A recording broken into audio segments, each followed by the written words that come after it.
Hello viewers, welcome to Basra ITI Manvi channel. So previous classes ಅಲ್ಲಿ ಒಂದಿಷ್ಟು topics ಜೊತೆ ಒಂದು ಸಿಂಗಲ್ ಪ್ರೋಗ್ರಾಮ್ ನ ಹೇಳ್ಕೊಟ್ಟಿದ್ದೀನಿ. ಸೊ ಫ್ರೆಂಡ್ ಫಂಕ್ಷನ್ ಪ್ರೋಗ್ರಾಮ್ ಹೇಗೆ ವರ್ಕ್ ಆಗುತ್ತೆ ಅಂತ ಹೇಳಿ ನೋಡಿದ್ರಿ. ಅಂಡ್ ಇವತ್ತಿನ ಕ್ಲಾಸ್ ಅಲ್ಲಿ ಇನ್ನೊಂದಿಷ್ಟು ಹೊಸದಾಗಿರುವಂತ ಟಾಪಿಕ್ಸ್ ನ ಇವತ್ತಿನ ಕ್ಲಾಸ್ ಅಲ್ಲಿ ತಿಳ್ಕೊಳ್ಳೋಣ.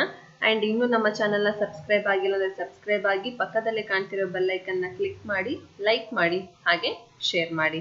ಸೊ ಇವತ್ತಿನ ಕ್ಲಾಸ್ ಸ್ಟಾರ್ಟ್ ಮಾಡೋಣ. ಓಕೆ, ಇವತ್ತಿನ ಟಾಪಿಕ್ ನೋಡಿ, exception handling.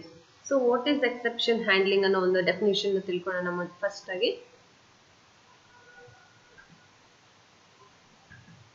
exception handling is a phase which deals with handling errors and exceptions that arise in runtime due to the mistakes in code or invalid inputs entered by the user. So ಇಲ್ಲಿ ಏನಾಗುತ್ತೆ, ಒಂದು program ಬರಿಬೇಕಾದ್ರೆ somewhat errors arise ಆಗುತ್ತೆ ಯಾವಾಗ ನಾವೇನಾದ್ರೂ ಒಂದು mistakes ಮಾಡಿದಾಗ. So ಅದಕ್ಕೆ ನಾವು ಕಂಪ್ಲೀಟ್ ಆಗಿ ಏನ್ ಹೇಳ್ತೀವಿ ಅಂದ್ರೆ ಎಕ್ಸೆಪ್ಷನ್ ಹ್ಯಾಂಡ್ಲಿಂಗ್ ಅಂತ ಹೇಳಿ ನಾವು ಹೇಳ್ತಾ ಹೋಗ್ತೀವಿ. And it that arise in run time due to the mistakes. So ಏನಾಗುತ್ತೆ, ರನ್ ಟೈಮ್ ಅಂದ್ರೆ ಔಟ್ಪುಟ್ ಬರುವಂತಹ ಒಂದು ಸಮಯದಲ್ಲಿ ನಮ್ಗೆ ಏನ್ ಬರುತ್ತೆ, ಎರರ್ಸ್ ಜನರೇಟ್ ಆಗುತ್ತೆ. ಅಂಡ್ ಏನಕ್ಕೆ ಜನರೇಟ್ ಆಗುತ್ತೆ ಅಂತಂದ್ರೆ ನಾವ್ ಏನಾದ್ರೂ ಒಂದು ಮಿಸ್ ಮಾಡಿರ್ತೀವಿ ಅಂತ ಹೇಳಿ, in code or invalid inputs entered by the user. So ನಾವೇನ್ ಕೊಟ್ಟಿರ್ತೀವಿ, ಏನಾದ್ರೂ ಇನ್ಪುಟ್ ಮಾಡ್ಬೇಕಾದ್ರೆ ಯೂಸರ್ಸ್ ಅಂದ್ರೆ ನಾವು ಒಂದು ಪ್ರೋಗ್ರಾಮ್ ಏನಾದ್ರು ಬರಿಬೇಕಾದ್ರೆ ಸಮ್ ವಾಟ್ ಸೆಮಿಕೋಲನ್ಸ್ ಆಗಿರ್ಬೋದು, ಕೋಮಾ, ವಾಟ್ ಎವರ್ ಏನಾದ್ರೂ ಮಿಸ್ಟೇಕ್ಸ್ ಮಾಡಿರ್ತೀವಿ. ಸೊ ಅವಾಗ ಏನಾಯಿತು, ಎರರ್ಸ್ ಅರೈಸ್ ಆಗುತ್ತೆ. ಅಂಡ್ ಅದಕ್ಕೆ ಏನ್ ಹೇಳ್ತೀವಿ ನಾವು, ಎಕ್ಸೆಪ್ಷನ್ ಹ್ಯಾಂಡ್ಲಿಂಗ್ ಅಂತ ಹೇಳಿ ಹೇಳ್ತಾ ಹೋಗ್ತೀವಿ. And in the C++ program language we have two types of exception handling.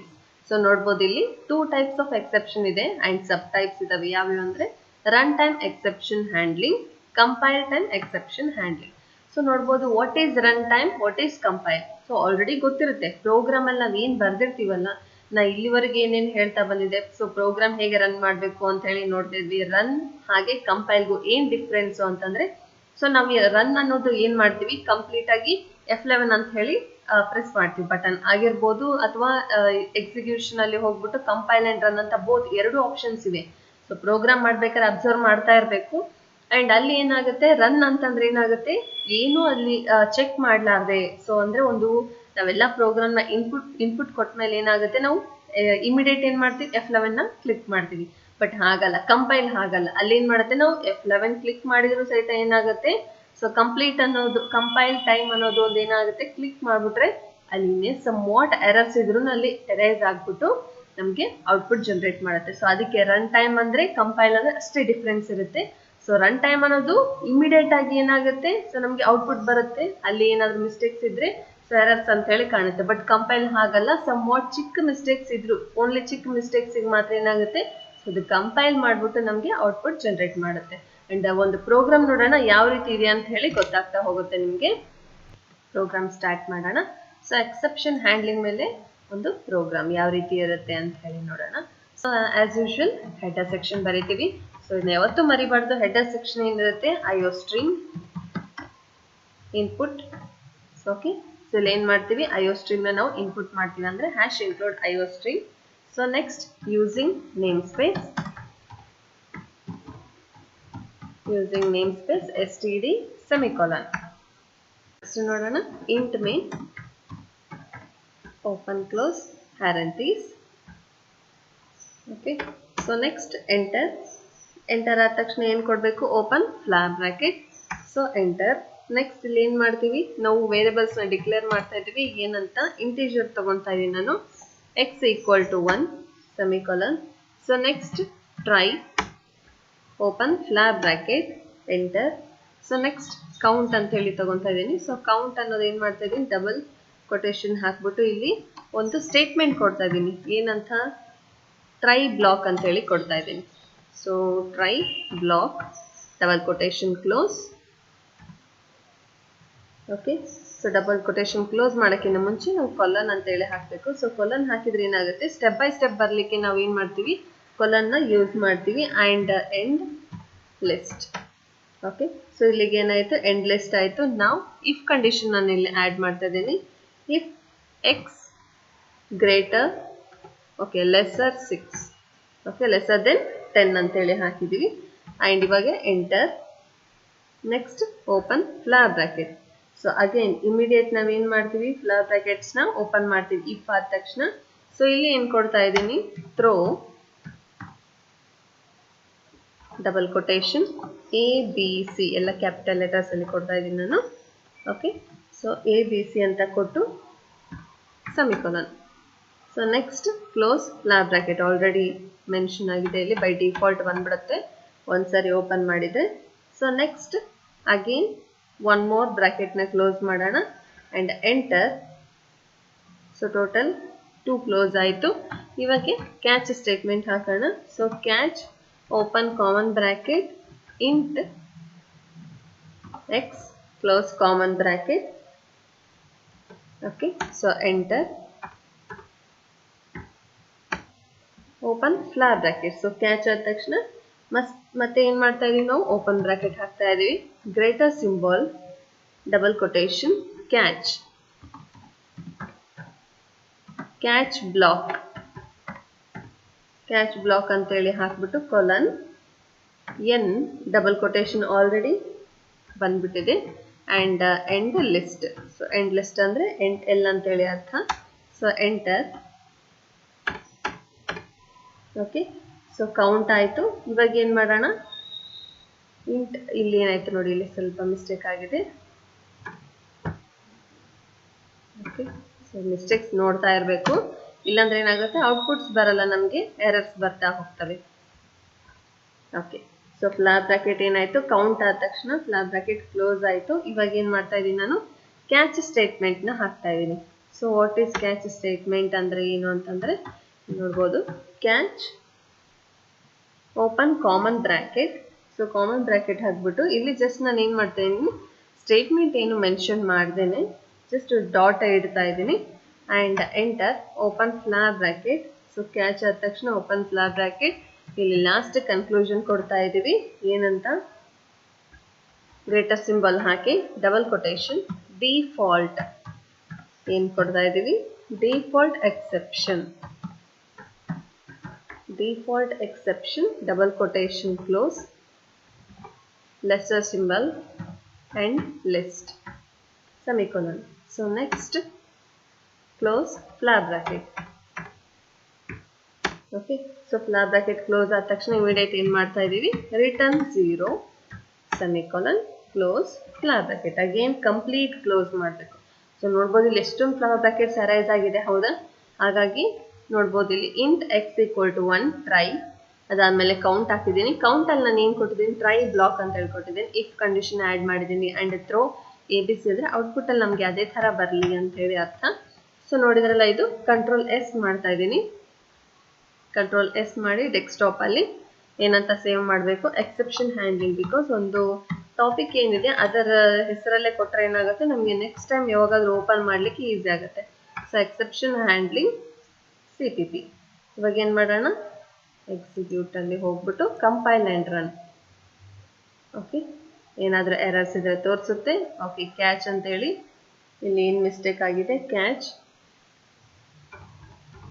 Okay, control S again execution. ನೋಡ್ಬೋದು ಇಲ್ಲಿ ಬರೇ ರನ್ ಮಾಡಿದ್ರೆ ಏನಾಗುತ್ತೆ, ಓನ್ಲಿ ರನ್ ಆಗುತ್ತೆ. ಕಂಪೈಲ್ ಆ್ಯಂಡ್ ರನ್ ಅಂದರೆ ಇನ್ ಕೇಸ್ ಏನಾದರೂ ಎರರ್ಸ್ ಇದ್ರೂ ಎರೇಸ್ ಆಗಿಬಿಟ್ಟು ನಮಗೆ ಬರುತ್ತೆ. ಆ್ಯಂಡ್ ಇಲ್ಲಿ ಏನಾದರೂ ಜಾಸ್ತಿ ಮಿಸ್ಟೇಕ್ಸ್ ಆಗಿತ್ತು ಅಂತಂದರೆ ಸೊ ಈ ರೀತಿ ಕಾಣುತ್ತೆ. ಆ್ಯಂಡ್ ನೋಡೋಣ ಏನು ಮಿಸ್ಟೇಕ್ ಆಗಿದೆ ಅಂತ ಹೇಳಿ. ಆ್ಯಂಡ್ ನೋಡ್ಬೋದು ಇಲ್ಲಿ ಔಟ್ಪುಟ್ ಏನಂತ ನೋಡಬೇಕಂದ್ರೆ ಫಸ್ಟ್ ಕ್ಯಾಚ್. ಓಕೆ, ಇಲ್ಲಿ ಏನು ಮಾಡ್ಕೊಂಡಿವಿ, ಕ್ಯಾಚ್ ಡಾಟ್ ಡಾಟ್ ಅಂತ ಕಂಡೀಷನ್ ಹಾಕಿದ್ದೀವಿ.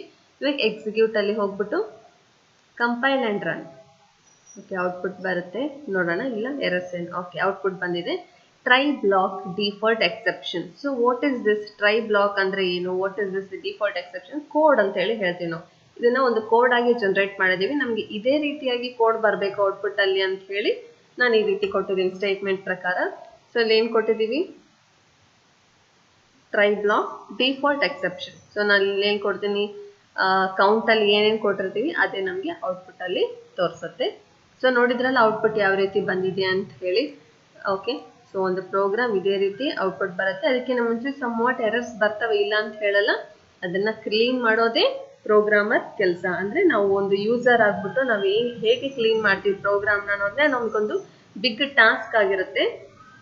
ಹಾಗಾಗಿ ಫಸ್ಟ್ ನಾವು ಪ್ರೋಗ್ರಾಮ್ಸ್ನ ನೀಟಾಗಿ ಕಲಿಬೇಕು, ಹಾಗೆ ಎರರ್ಸ್ ಕ್ಲೀನ್ ಮಾಡೋದು ಫಸ್ಟ್ ಕಲಿಬೇಕು. ಥಿಯರಿಗಿಂತ ಮುಂಚೆ ನಮಗೆ ಬಹಳ ಇಂಪಾರ್ಟೆಂಟ್ ಅಂದರೆ ಪ್ರಾಕ್ಟಿಕಲಿ ಥಿಯರಿ ತಿಳ್ಕೋಬೇಕು, ತಿಳ್ಕೊಂಡ್ಮೇಲೆ ಪ್ರಾಕ್ಟಿಕಲ್ಸ್ ಆಗಿ ಸೊ ನಾವು ಪ್ರಿಪೇರ್ ಮಾಡ್ತಾ ಮಾಡ್ತಾ ಓನ್ ಆಗಿ ಪ್ರೋಗ್ರಾಮ್ಸ್ನ ಹೇಗೆ ಕ್ರಿಯೇಟ್ ಮಾಡ್ತೀವಿ, ಯಾವಾಗ ಕ್ರಿಯೇಟ್ ಮಾಡ್ತೀವಿ ಅವಾಗ ನಾವು ಒಂದು ಒಳ್ಳೆ ಪ್ರೋಗ್ರಾಮರ್ ಆಗಿ ಸೊ ಕ್ರಿಯೇಟ್ ಆಗ್ತೀವಿ ಅಂತ ಹೇಳ್ಬೋದು. ಸೊ ನೆಕ್ಸ್ಟ್ ಟಾಪಿಕ್ ನೋಡೋಣ. ನೆಕ್ಸ್ಟ್ ಟಾಪಿಕ್ ನೋಡೋಣ, dynamic memory management. So what is dynamic memory management ಅಂದರೆ ಒಂದು ಪ್ರೋಗ್ರಾಮ್ ಅಲ್ಲಿ ನಾವು ಯಾವ ರೀತಿ ಒಂದು ಸ್ಟೇಟ್ಮೆಂಟ್ಸ್ ಈ ರೀತಿಯಾದಂಥ ಹೆವಿ ಸ್ಟೇಟ್ಮೆಂಟ್ಸ್ ಕೊಡ್ತೀವಿ, ಹಾಗೆ ಇನ್ಪುಟ್ ಆಮೇಲೆ ಇಫ್ ಸ್ಟೇಟ್ಮೆಂಟ್ಸ್ ಆ್ಯಡ್ ಮಾಡ್ತೀವಿ, ಇಫ್ ಕಂಡೀಷನ್ಸ್ ಆಗಿರ್ಬೋದು, ಸ್ವಿಚ್ ಸ್ಟೇಟ್ಮೆಂಟ್ಸ್, ಈ ರೀತಿಯಾದಂಥ ಸೆವೆರಲ್ ಟಾಪಿಕ್ಸ್ನ ನಾವು ಒಂದು ಪ್ರೋಗ್ರಾಮಲ್ಲಿ ಆ್ಯಡ್ ಮಾಡಿದಾಗೆ ಅಲ್ಲಿ ಮೆಮೊರಿ ಮ್ಯಾನೇಜ್ಮೆಂಟ್ ಅನ್ನೋದು ಬಹಳ ಮುಖ್ಯವಾಗುತ್ತೆ. ಬಿಕಾಸ್ ಒಂದು ಡೈನಾಮಿಕ್ ಮೆಮೊರಿ ಮ್ಯಾನೇಜ್ಮೆಂಟ್ ಅಂದರೆ ಒಂದು ಪ್ರೋಗ್ರಾಮ್ನ ಅಕ್ಸೆಪ್ಟ್ ಮಾಡಿಕೊಂಡು ಅದನ್ನು ಹ್ಯಾಂಡಲ್ ಮಾಡೋದಿದೆಯಲ್ಲ, so that is a great job ಅಂತ ಹೇಳಬೇಕು. ಬಿಕಾಸ್ ಒಂದು ಮೆಮೊರಿ ಅನ್ನೋದು ನಾವು ಯಾವಾಗ ಬೇಕಾದರೂ ಓಪನ್ ಮಾಡಿ ನೋಡ್ಬೋದು, ಒಂದು ಕಂಪ್ಯೂಟರ್ ಆಗಿರ್ಬೋದು, ಸೊ ಮೊಬೈಲ್ಸ್ ಅಲ್ಲಿ ಆಗಿರ್ಬೋದು. ಮೆಮೊರಿ ಅನ್ನೋದು ಏನಿರುತ್ತೆ, ಸೊ ನಾವು ಎನಿ ಟೈಮ್ ನೋಡ್ಕೊಂತ ಹೋಗ್ಬೋದು, ಏನ್ ಕ್ಯಾಪ್ಚರ್ ಆಗಿರುವಂತ ಮೂಮೆಂಟ್ಸ್ ಆಗಿರ್ಬೋದು, ಟೈಪ್ ಮಾಡಿರುವಂತ ಪ್ರೋಗ್ರಾಮ್ಸ್ ಆಗಿರ್ಬೋದು. ಹಾಗಾಗಿ so memory was very very important in every chapter ಅಂತ ಹೇಳ್ಬೋದು. ಅಂಡ್ ನೋಡೋಣ ಇಲ್ಲಿ dynamic memory allocation. So what is dynamic memory allocation ಅಂತ ನೋಡೋಣ. Dynamic memory allocation can be defined as a procedure in which the size of a data structure is changed during the runtime. So ಏನಾಗುತ್ತೆ, dynamic memory allocation defined as a procedure. So what is a procedure? So ನಾನು ಹೇಳ್ತಾ ಇದ್ದೀನಿ, ಇದು depend ಆಗಿರೋದೇ C++ ಅನ್ನೋದು ಒಂದು program ಮೇಲೆ. So program related ಆಗಿನೇ ನಾವು ಒಂದು ಥಿಯರಿನ ಕ್ರಿಯೇಟ್ ಮಾಡಬೇಕಾಗುತ್ತೆ, ಹಾಗೆ ಒಂದು ಪ್ರೋಗ್ರಾಮ್ ರಿಲೇಟೆಡ್ ಆಗಿನೇ ನಾವು ಎಕ್ಸ್ಪ್ಲೇನ್ ಮಾಡಬೇಕಾಗುತ್ತೆ. ಸೊ ಒಂದು ಪ್ರೋಗ್ರಾಮ್ ಅಲ್ಲಿ ಪ್ರೊಸೀಜರ್ಸ್ ನಾವು ಹೇಗೆ ಆಡ್ ಮಾಡ್ತಾ ಹೋಗ್ತೀವಿ, ಡಿಪೆಂಡ್ ಆನ್ ಸ್ಟ್ರಕ್ಚರ್ಸ್. ಯಾವ ರೀತಿಯಾಗಿ ಒಂದು ಪ್ರೋಗ್ರಾಮ್ ಸ್ಟ್ರಕ್ಚರ್ನ ಕ್ರಿಯೇಟ್ ಮಾಡ್ಕೋಬೇಕು ಅಂತಂದ್ರೆ ಯಾವ ರೀತಿ ಮಾಡ್ತೀವಿ ನಾವು, ಸೇಮ್ ಆಸ್ ಯೂಶುವಲ್ ಹೇಳಿದೆ, ಹೆಡರ್ ಸೆಕ್ಷನ್ ಆಡ್ ಮಾಡ್ತೀವಿ, ಅದ್ರ ಜೊತೆಗೆ ಮೇನ್ ಸೆಕ್ಷನ್ ಆಡ್ ಮಾಡ್ತೀವಿ, ದೆನ್ ವೇರಿಯಬಲ್ ಡಿಕ್ಲರೇಷನ್ ಆಡ್ ಮಾಡ್ತೀವಿ. ಈ ರೀತಿಯಾಗಿ ಸ್ಟೆಪ್ ಬೈ ಸ್ಟೆಪ್ ಒಂದು ಪ್ರೋಗ್ರಾಮ್ನ ಡಿಕ್ಲೇರ್ ಮಾಡ್ತಾ ಹೋದಾಗ ಏನಾಗುತ್ತೆ, ಸೊ ಅಟ್ ಲಾಸ್ಟ್ ಅಲ್ಲಿ ಏನಾಗುತ್ತೆ, ಒಂದು ರನ್ ಟೈಮ್ ಬರುತ್ತೆ. What is run time? Output generate ಆಗಬೇಕು. ಸೊ ಆ ಔಟ್ಪುಟ್ ಜನರೇಟ್ ಆಗಿನ ಮುಂಚೆ ನಾವು ಎಷ್ಟೊಂದು ಕೊಟ್ಟಿರುವಂತ ಸ್ಟೇಟ್ಮೆಂಟ್ಸ್ನೆಲ್ಲ ಏನ್ ಮಾಡುತ್ತೆ, ಅದು accept ಮಾಡ್ಕೊಳ್ಳುತ್ತೆ. So exception was a dynamic memory allocation ಅಂತೇಳಿ ಹೇಳ್ತೀವಿ. In C++, the new operator is used to allocate memory at runtime and the memory is allocated in bytes. So ನಾವು ಏನೇನ್ ಮೆಮೊರಿ ಇರುತ್ತೆ ಅದನ್ನೆಲ್ಲ ಯಾವ್ದ್ರಲ್ಲಿ ಕನ್ವರ್ಟ್ ಮಾಡ್ಕೊಳುತ್ತೆ ಒಂದು ಕಂಪ್ಯೂಟರ್, ಸೊ ಬೈಟ್ಸ್ ಅಲ್ಲಿ convert ಮಾಡ್ಕೊಳುತ್ತೆ ಅಂತೇಳಿ ಹೇಳ್ಬೋದು. ಸೊ ನೆಕ್ಸ್ಟ್ ನೋಡೋಣ, ಡೈನಾಮಿಕ್ ಮೆಮೊರಿ ಅಲೋಕೇಶನ್. ಅದರಲ್ಲಿ ಡೈನಾಮಿಕ್ ಮೆಮೊರಿ ಅಲೋಕೇಶನ್ ಅಲ್ಲಿ Sintex. So what is the syntax? Data equal to new data type. So ಇದು ಒಂದು ಫಾರ್ಮೆಟ್ ಅಂತ ಹೇಳಿ ಹೇಳ್ತೀವಿ. ಸೊ ಸಿಂಟೆಕ್ಸ್ ಅನ್ನೋದು ಹೇಗೆ ಒಂದು ಫಾರ್ಮೆಟ್ ಅಂತ ಹೇಳಿ ಒಂದು ಪ್ರೋಗ್ರಾಮ್ ಡಿಸೈನ್ ಮಾಡೋಕ್ಕಿಂತ ಮುಂಚೆ ಸೊ ಪ್ರೀ ಪ್ರೊಸೀಜರ್ಸ್ ಅಂತ ಹೇಳಿ ಹೇಳ್ತೀವಿ. ಯಾವ ರೀತಿ ಕ್ರಿಯೇಟ್ ಮಾಡ್ಕೋಬೇಕು ಅನ್ನೋದಕ್ಕೆ ಒಂದು ಸ್ಯಾಂಪಲ್, ಒಂದು ಎಕ್ಸಾಂಪಲ್ ಅಂತ ಹೇಳ್ಬೋದು. ಸೊ ನೆಕ್ಸ್ಟ್ ಟಾಪಿಕ್ ನೋಡೋಣ, D allocation. So what is D allocation? Once heap memory is allocated to a variable or class object using the new keyword, we can deallocate that memory space using the delete keyword when the memory is no longer needed. This improves efficiency. Okay. So ನೋಡಿ, deallocation ಅನ್ನೋದು what is deallocation ಅಂತಂದ್ರೆ, once heap memory is allocated ಅಂದ್ರೆ extras ಅಂದ್ರೆ ಏನಾದರೂ add ಮಾಡಿರೋದಾಗಿರ್ಬೋದು. So heavy memory, full memories ನಾವೇನ್ ಮಾಡಿರ್ತೀವಿ, ಏನೇನ್ ಬಳಕೆ ಮಾಡ್ತೀವಿ ಅದರಲ್ಲಿ ವೇರಿಯಬಲ್ಸ್ನ ಆಡ್ ಮಾಡ್ತೀವಿ, or classes or objects. So classes objects ಅಂದ್ರೆ ಏನಾಗುತ್ತೆ, ಅಲ್ಲಿ ಒಂದು ಟಾಪಿಕ್ ಅಂತ ಹೇಳಿ ಹೇಳ್ಬೋದು. ಅಂಡ್ ವೇರಿಯಬಲ್ಸ್ ಅಂದ್ರೆ ಒಂದು ಪ್ರೋಗ್ರಾಮ್ ಡಿಸೈನ್ ಮಾಡ್ಲಿಕ್ಕೆ ನಮ್ಗೆ ಏನ್ ಬೇಕು, ಇಂಟೀಜರ್ಸ್ ಬೇಕು, ಕ್ಯಾರೆಕ್ಟರ್ಸ್ ಬೇಕು, ದೆನ್ ಕೀವರ್ಡ್ಸ್ ಬೇಕು, ಹಾಗೆ ಡಬಲ್ ಕ್ಯಾರೆಕ್ಟರ್ಸ್. ಈ ರೀತಿಯಾದಂಥ ವೇರಿಯಬಲ್ಸ್ ಇಲ್ಲ ಅಂತಂದ್ರೆ ಏನಾಗುತ್ತೆ, ಒಂದು ಪ್ರೋಗ್ರಾಮ್ ರನ್ ಆಗಲ್ಲ. ಸೊ ಎಲ್ಲ ಒಂದು ಕಲೆಕ್ಷನ್ಸ್ ಆಫ್ ಪ್ರೋಗ್ರಾಮ್ಸ್ ಅಲ್ಲಿ ಎಷ್ಟೊಂದು ಇನ್ವಾಲ್ವ್ಮೆಂಟ್ ಇರುತ್ತೆ, ಹಾಗಾಗಿ ಒಂದು ಪ್ರೋಗ್ರಾಮ್ ನಮಗೆ ಔಟ್ಪುಟ್ ಸಿಗುತ್ತೆ. ಅದರಲ್ಲಿ ನೋಡ್ಬೋದು using the new keyword. So what is keywords? So switch statements ಆಗಿರ್ಬೋದು, ಇಫ್ ಕಂಡೀಷನ್ಸ್ ಆಗಿರ್ಬೋದು, then default conditions, return statements, ಇವಕ್ಕೆಲ್ಲ ಏನ್ ಹೇಳ್ತೀವಿ, ಕೀವರ್ಡ್ಸ್ ಅಂತ ಹೇಳ್ತೀವಿ. ವಿ ಕ್ಯಾನ್ ಡಿ ಅಲೋಕೇಟ್ ಅಂದ್ರೆ ಅವು ಎಲ್ಲ ತೆಗೆದ್ರೆ ಅಂದ್ರೆ ಸಮ್ ವಾಟ್ ಏನಾದರೂ ಅರೈಸ್ ಮಾಡಿದ್ರೆ because of memory space. Space using the delete keyword when the memory is no longer needed. This improves efficiency. What is efficiency? Spacing na ನಾವು create ಮಾಡ್ತಾ ಹೋಗ್ತೀವಿ. ಯಾಕೆ ಅಂತಂದ್ರೆ ಒಂದು ಪ್ರೋಗ್ರಾಮ್ ಹೆವಿ ಪ್ರೋಗ್ರಾಮ್ ಆಯಿತು ಅಂತಂದ್ರೆ ಔಟ್ಪುಟ್ ಏನಾಗುತ್ತೆ, ಒಂದು ಪೇಜ್ ಆಗಿರ್ಬೋದು, 2 pages ಆಗಿರ್ಬೋದು, ಈ ರೀತಿಯಾಗಿ ಸೊ ಸೆವೆರಲ್ ಸ್ಪೇಸಸ್ ಅಲ್ಲಿ ಏನಾಗುತ್ತೆ, ಒಂದು ಪ್ರೋಗ್ರಾಮ್ ಜನರೇಟ್ ಆಯಿತು ಅಂತಂದ್ರೆ ಹ್ಯಾಂಗ್ ಆಗೋ ಚಾನ್ಸಸ್ ಇರುತ್ತೆ. ಎರರ್ಸ್ ಜೊತೆಗೆ ಪ್ರೋಗ್ರಾಮ್ ಹಾಗೆ ಸಿಸ್ಟಮ್ನು ಸಹಿತ ಏನಾಗುತ್ತೆ, ಸ್ಟ್ರಕ್ ಆಗೋ ಚಾನ್ಸಸ್ ಇರುತ್ತೆ. ಹಾಗಾಗಿ ಲಿಮಿಟೆಡ್ ಪ್ರೋಗ್ರಾಮ್ಸ್ನ ಕ್ರಿಯೇಟ್ ಮಾಡ್ಕೋಬೇಕು, ಹಾಗೆ ವ್ಯಾಲಿಡ್ ಪ್ರೋಗ್ರಾಮ್ಸ್ನ ನಾವು ಕ್ರಿಯೇಟ್ ಮಾಡ್ತಾ ಹೋಗಬೇಕು. ಅನ್ನೆಸೆಸರಿ ಇತ್ತು ಅಂದ್ರೆ ಡಿ ಅಲೋಕೇಶನ್ ಆಗುತ್ತೆ ಅಂತ ಹೇಳಿ ಹೇಳ್ಬೋದು. ಅಂಡ್ ಒಂದು ಪ್ರೋಗ್ರಾಮ್ ನೋಡಿದ್ರೆ ಗೊತ್ತಾಗುತ್ತೆ ನಿಮ್ಗೆ ಯಾವ ರೀತಿ ಇರುತ್ತೆ. ಸೊ ಹೆವಿ ಪ್ರೋಗ್ರಾಮ್ಸ್ ಆಗಿರ್ಬೋದು ಅಂಡ್ ಒಂದು ಪೇಜ್ ಅಂದ್ರೆ ಸೆವೆರಲ್ ಪೇಜಸ್ ನ ಆಡ್ ಮಾಡ್ತಾ ಇರುವಂತಹ ಒಂದು ಪ್ರೋಗ್ರಾಮ್ಸ್ ಯಾವ ರೀತಿ ಇರುತ್ತೆ ಅಂತ ನೋಡೋಣ. ಸೊ ನಾನಿಲ್ಲಿ ಸಿಂಪಲ್ ಪ್ರೋಗ್ರಾಮ್ ನ ಸ್ಟಾರ್ಟ್ ಮಾಡ್ತಾ ಇದ್ದೀನಿ ಬಿಕಾಸ್ ಹೆವಿ ಪ್ರೋಗ್ರಾಮ್ಗಿನ ಮುಂಚೆ ನಮ್ಗೆ ಎಕ್ಸೆಪ್ಷನ್ ಹ್ಯಾಂಡಲ್ ಸಿಂಪಲ್ ಪ್ರೋಗ್ರಾಮ್ ಹೇಗೆ ಬರೀಬೇಕು ಅಂತ ಗೊತ್ತಿರ್ಬೇಕು, ಹೌದಾ? ಸೊ ಹಾಗಾಗಿ ಫಸ್ಟ್ ಸಿಂಪಲ್ ಪ್ರೋಗ್ರಾಮ್ ಮಾಡೋಣ. ಅದಾದ್ಮೇಲೆ ಎಕ್ಸಿಕ್ಯೂಷನ್ ಮಾಡಬೇಕಾದ್ರೆ ಅಥವಾ ನೀವು ನೆಕ್ಸ್ಟ್ ಹೆವಿ ಪ್ರಾಕ್ಟೀಸ್ ಮಾಡಿದ್ಮೇಲೆ ಏನಾಗುತ್ತೆ, ನಾವು ಸ್ವಲ್ಪ ಲೆಂದಿ ಪ್ರೋಗ್ರಾಮ್ಸ್ ನ ಪ್ರಿಪೇರ್ ಮಾಡ್ತಾ ಹೋಗ್ಬೋದು. ಅದಕ್ಕಿಂತ ಮುಂಚೆ ಸೊ ಲಿಮಿಟೆಡ್ ಪ್ರೋಗ್ರಾಮ್ಸ್ ನ ನಾನಿಲ್ಲಿ ಟೈಪ್ ಮಾಡಿ ತೋರಿಸ್ತಾ ಇದ್ದೀನಿ. ಅಂಡ್ ಇಲ್ಲಿ ಏನ್ ಮಾಡೋಣ, ಹ್ಯಾಶ್ ಇನ್ಕ್ಲೂಡ್ iostream ಆಯ್ತು. ಇಲ್ಲಿ ಇನ್ನೊಂದು ಹೆಡರ್ ಫೈಲ್ಸ್ ನ ಕೊಡ್ತೀನಿ ನಾನು, ಹ್ಯಾಶ್ ಇನ್ಕ್ಲೂಡ್ ಸಿ ಸಿಗ್ನಲ್ ಅಂತ ಹೇಳಿ. ಸೊ ಕಂಪೈಲ್ ಸಿಗ್ನಲ್ ಅಂತ ಹೇಳಿ ಕೊಡ್ತಾ ಇದ್ದೀನಿ. ಸೊ ಕಂಪೈಲ್ ಅಂದ್ರೆ ಏನಾಗುತ್ತೆ, ಇಲ್ಲಿ ನಮ್ಗೆ ಎರರ್ಸ್ ಏನಾದ್ರು ಜನರೇಟ್ ಆದಾಗೆ ಸೊ ನಮ್ಗೆ ಔಟ್ಪುಟ್ ನೀಟಾಗಿ ಸಿಗ್ಲಿ ಅಂತೇಳಿ ಅರ್ಥ ಇದು. ಓಕೆ, ಸೊ ನೆಕ್ಸ್ಟ್ ಏನ್ ಮಾಡೋಣ, ಇಲ್ಲಿ ನಾನು ವೈಡ್ ತಗೊಂತಾ ಇದ್ದೀನಿ, ಇಂಟಿಜರ್ ತಗೊಂತಾ ಇಲ್ಲ. ಇಲ್ಲಿ ನೀವು ಅಬ್ಸರ್ವ್ ಮಾಡ್ಬೋದು. ಸೊ ವೈಡ್ ತಗೋತಾ ಇದ್ದೀನಿ, ವೈಡ್ ಸಿಗ್ನಲ್. ಓಕೆ, ನಾವಿಲ್ಲಿ ಸಿಗ್ನಲ್ ಅಂತ ತಗೊಂತಾ ಇದ್ದೀನಿ. Wide signal underscore handler. ಇಲ್ಲಿ ಏನೇನು ಸ್ಟೇಟ್ಮೆಂಟ್ಸ್ ಬರ್ತಾವಂತ ಎಲ್ಲ ಅಬ್ಸರ್ವ್ ಮಾಡ್ಬೇಕು ನೀವು. ಓಕೆ, ಸೊ ಇಂಟ್ ಸಿಗ್ನಲ್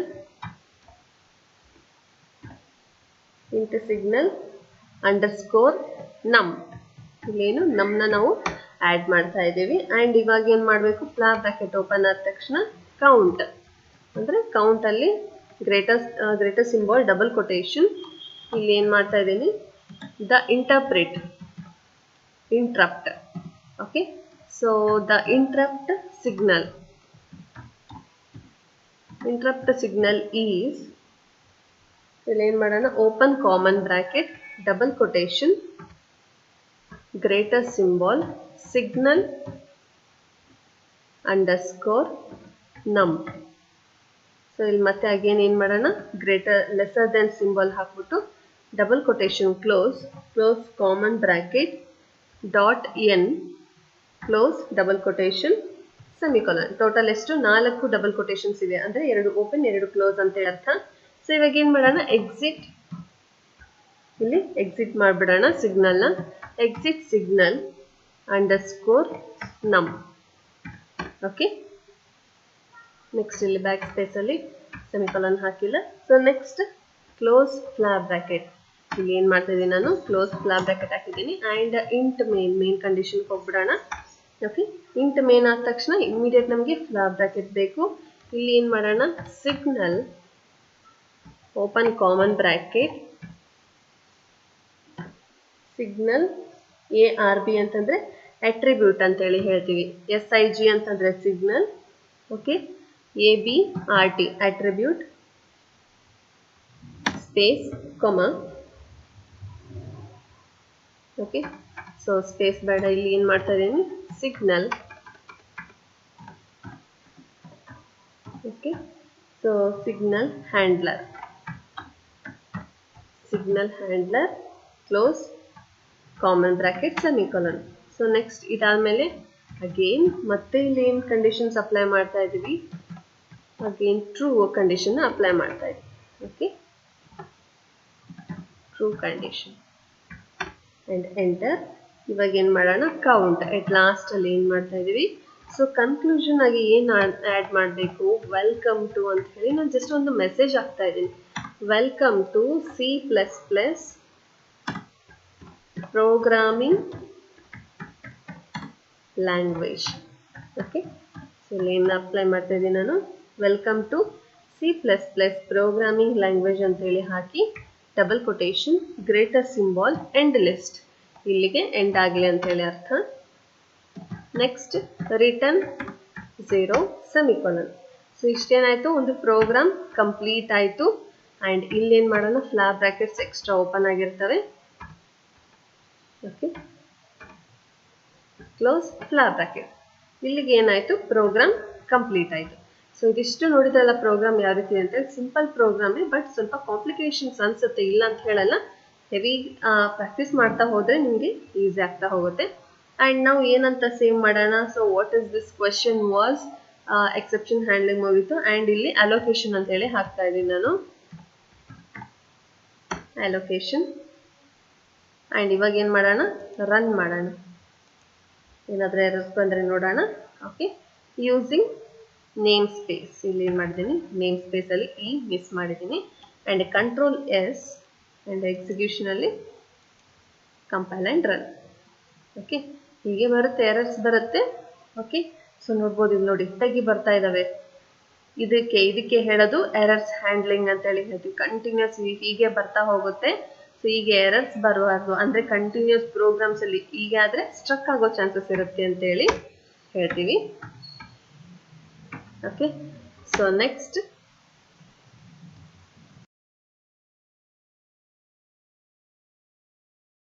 ನೋಡಿದ್ರಲ್ಲ ಪ್ರೋಗ್ರಾಮ್ ಹೇಗೆ ಬಂತು ಔಟ್ಪುಟ್ ಅಂತ ಹೇಳಿ. ಹೀಗೆ ಕಂಟಿನ್ಯೂಸ್ ಆಗಿ ಔಟ್ಪುಟ್ ಒಂದೇ ಸ್ಟೇಟ್ಮೆಂಟ್ನ ಕಂಟಿನ್ಯೂಸ್ ಬಂದರೆ ಏನಾಗುತ್ತೆ, ಸಿಗ್ನಲ್ ಪ್ರಾಬ್ಲಮ್ ಅಂತೇಳಿ ಹೇಳ್ತೀವಿ. ಇಲ್ಲಿ ಸಿಗ್ನಲ್ ಹ್ಯಾಂಡ್ಲರ್ ಅಂತೇಳಿ ಹೇಳ್ಬೋದು. ಸೊ ಇದೇ ರೀತಿಯಾಗಿ ಔಟ್ಪುಟ್ಸ್ ಬರ್ತಾ ಇರ್ತವೆ. ಆ್ಯಂಡ್ ನೋಡಿದ್ರಲ್ಲ ಇವತ್ತಿನ ಟಾಪಿಕ್ಸ್ ಏನೇನಿದ್ವು ಅಂತ ಹೇಳಿ. ಸೊ ಮೆಮೊರಿ ಮ್ಯಾನೇಜ್ಮೆಂಟ್ ಆಗಿರ್ಬೋದು, ಅಲೋಕೇಶನ್, ಡಿಅಲೋಕೇಶನ್, ಸೊ ಈ ರೀತಿಯಾದಂಥ ಟಾಪಿಕ್ಸ್ ಜೊತೆ ನೆಕ್ಸ್ಟ್ ಇನ್ನೊಂದಿಷ್ಟು ಎಕ್ಸ್ಪ್ಲೈನ್ ಮಾಡ್ತೀನಿ ನೆಕ್ಸ್ಟ್ ಕ್ಲಾಸಲ್ಲಿ.